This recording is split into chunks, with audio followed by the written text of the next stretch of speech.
few moments ago, I was sitting in the next room with the other guys from Europe, with journalists, and I was wondering, have you ever calculated how many interviews you have done in your life?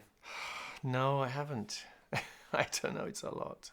Must be many thousand, yeah. Don't you get tired of the same questions? Yeah, sometimes, yeah. I don't do so much of it these days, but it seems important. We're embarking on a major tour and it's nice to make some contact. Otherwise, you just go in there kind of blind and, it's nice to, I think it's a way of maximizing the contact. The fact that I talk to you, I will get some sort of flavor. You'll get something from me, but I will get something from you. So that side of it I like. And if the questions are different, I try to be creative, or if the questions are the same, I try to be creative. So. Well, looking at this place and reading about your life, it seems like you like a quiet life.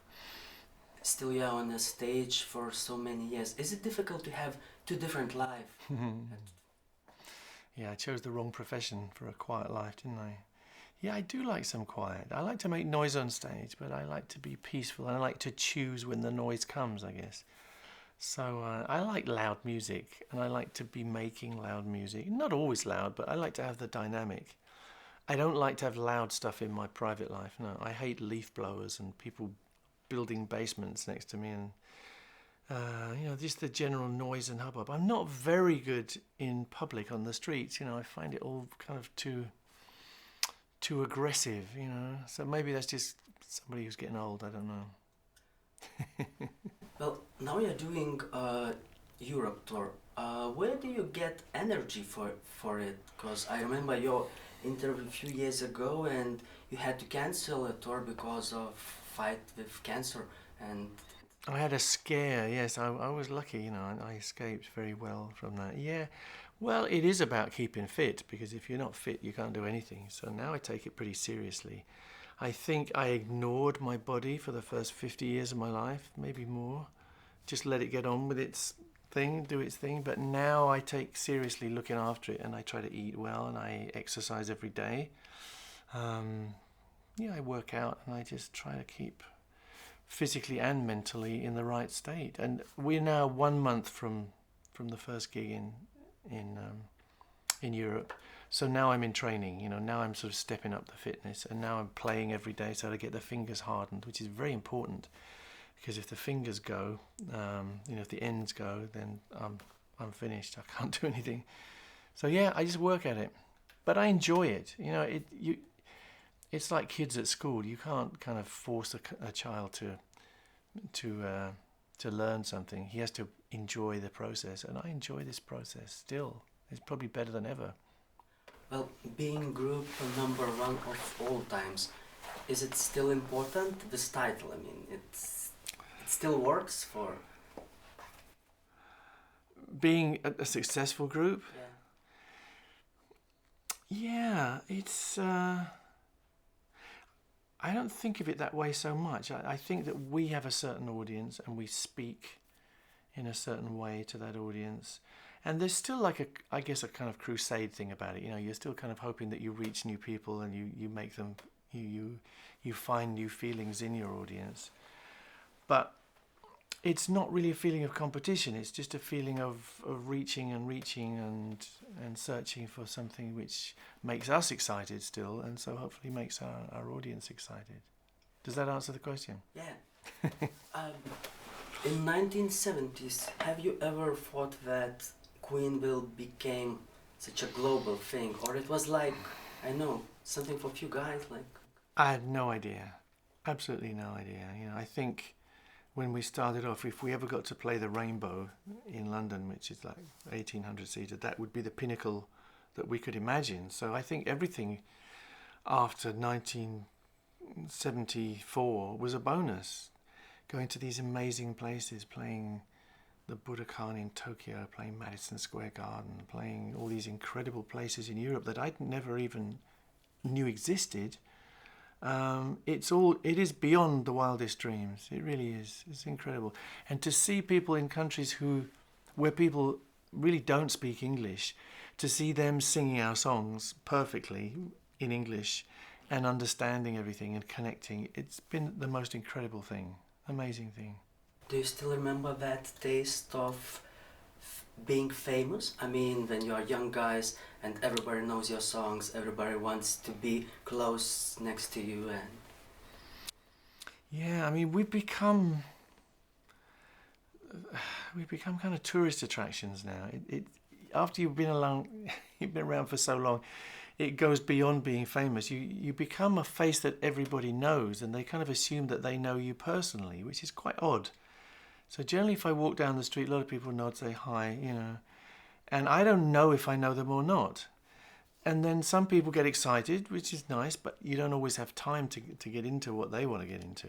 So sometimes I worry that I'm disappointing people. It's a whole flood of stuff. And then some people are really rude. Some people expect you to do something to kind of give them a performance every second, even if you're trying to take your children across the road. So it's odd, being a public figure is a whole universe which is different from the way things were when you were a child, so you gradually adapt. And some of it's nice, some of it's really good. Some people just give you so much and don't want anything back. And then some people, will be the opposite. I was just, something sticking in mind. Somebody was walking past me, there's a girl walking past me a couple of days ago in Kensington High Street, and you get the feeling when people want to say something, you get an instinct, they want to come over, maybe they want an autograph, maybe they want a picture, maybe they want you to talk to their mum. And this girl just went, "You're awesome, by the way," and I just thought, and she moved on, and I just thought that was a very beautiful thing, because she asked nothing, she just gave me something, and it was a moment, and I thought, that's precious, that makes my whole day feel like I'm in the right place, I suppose, because a lot of the time you wonder. I mean, I think, we're in a different kind of world because of the success, but we're still people, and we're still questioning each other and questioning ourselves the whole time, and you wonder, am I doing the right thing? Am I making the best use of my time? Am I treating people okay? Am I looking after my family? Am I aware enough of the world's problems at large? Am I helping people who are poor or sick? Am I helping animals? All these things are in your head trying to balance themselves up. So I hope I'm using our time well. I'm rambling too much, probably. well, a few years ago, you said that you thought that Queen died in 1991 when Freddie died. That was always our feeling, yeah. And it was a sort of conscious decision. We said, if one of us goes, it's over, we don't do it anymore. And for quite a while, that's the way it was. Roger went out and did his thing. Deaky disappeared.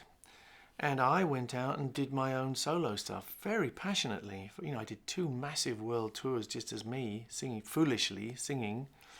And I didn't want to talk about Queen. Queen was gone and I was me. And then there was a moment of reappraisal. You suddenly realise that everybody out there likes what we built. We spent 20 years building this thing which is Queen, putting all our passion and energies in, and people like it, people still want it. So you want to be able to give people something of what they want. So you start looking at, what could we do? What would we do? And we started off kind of obliquely. We put the musical on the road, the We Will Rock You musical, which is great. So we're putting our songs into a different channel. But then, we met Paul Rodgers, and suddenly there was a possibility of doing something, and we didn't know what that something was, but it became Queen and Paul Rodgers. And again, we toured the world. And again, we got to the end of that and thought, okay, we're done now. That's done. And it wasn't until Adam Lambert appeared on the horizon that Roger or I even considered the possibility of going out and being Queen again. So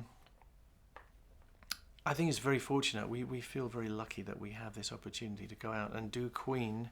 I say do Queen at the highest possible level. We have a great frontman, great communicator, great singer, and Roger and I can still play. And I think probably we play better than we ever did. I think we're a bit more grown up, a bit more conscious. And we still, thank God, we still have some energy. We can still run at it instead of walking at it.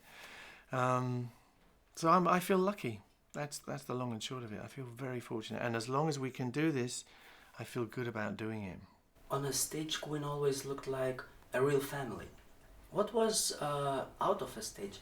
You were best friends, knowing each other's secrets, sharing everything. Well, you say family. It was a family, but families, of course, are not a constant. You know, families are this kind of turbulent system of relationships, and we were too. We were very close, like brothers, like family, but that doesn't mean we always got on. You know, we would fight very bitterly. You fight more bitterly with your brother than anyone else, probably. I don't know. I don't have any brothers, but in the band I had brothers, you know, and there's this kind of love-hate thing. You know, you would support each other to the death, but nevertheless you will kind of fight each other to the death within the group. So yes, it was a family, but very turbulent, and luckily for us, a balance. You know, we were all strong characters, all pulling, all pushing, and out of that came this strong edifice that was Queen. It says every success has its own price. Have you paid your price for your successful life?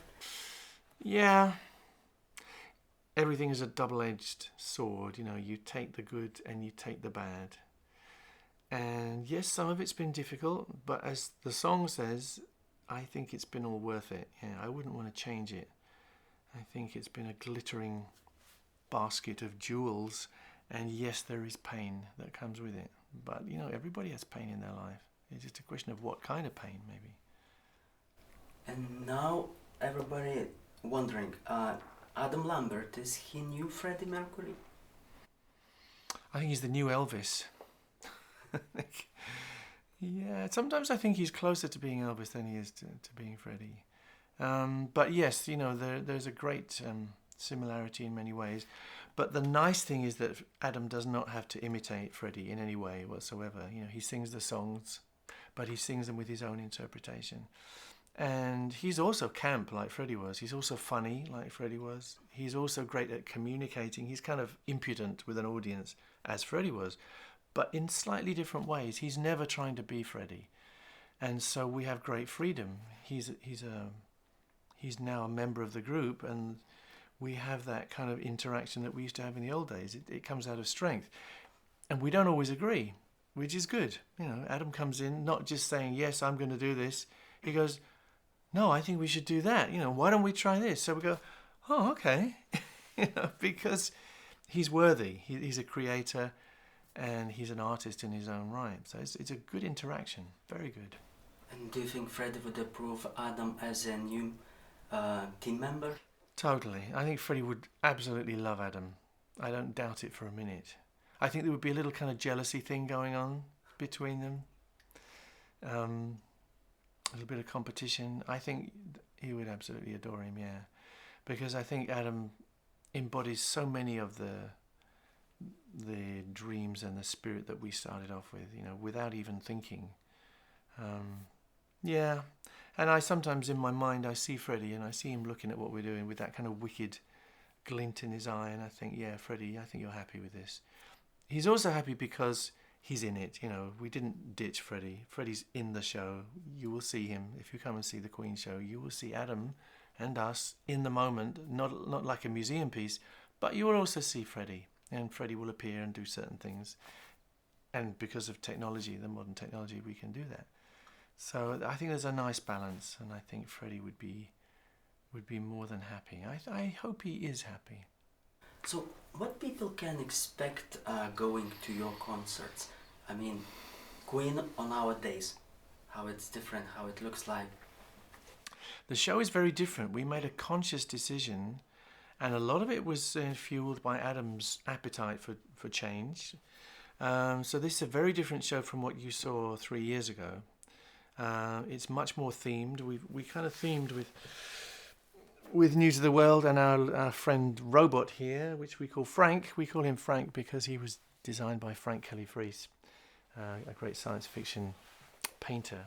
And you will see Frank in the show. Now, there's a reason for this, because it's the 40th anniversary of News of the World album.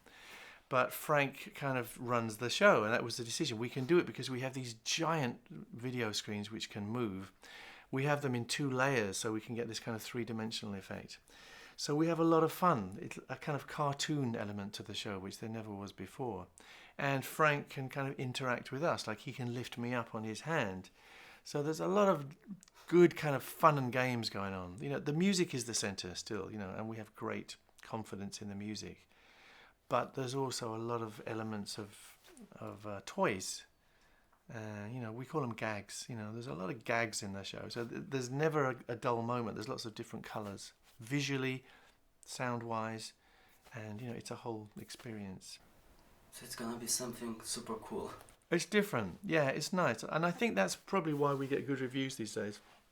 Because even if people don't get the music, I mean, thankfully most people do, but, you know, in the media, very often people kind of were saying, you know, the Queen's music is not something significant or whatever, you know, they had quarrels. But I think when they see this show, they realise that it's an entertainment and it connects. So I feel proud of it. And do you still care about these comments? And You know what, you care about so everything. many years?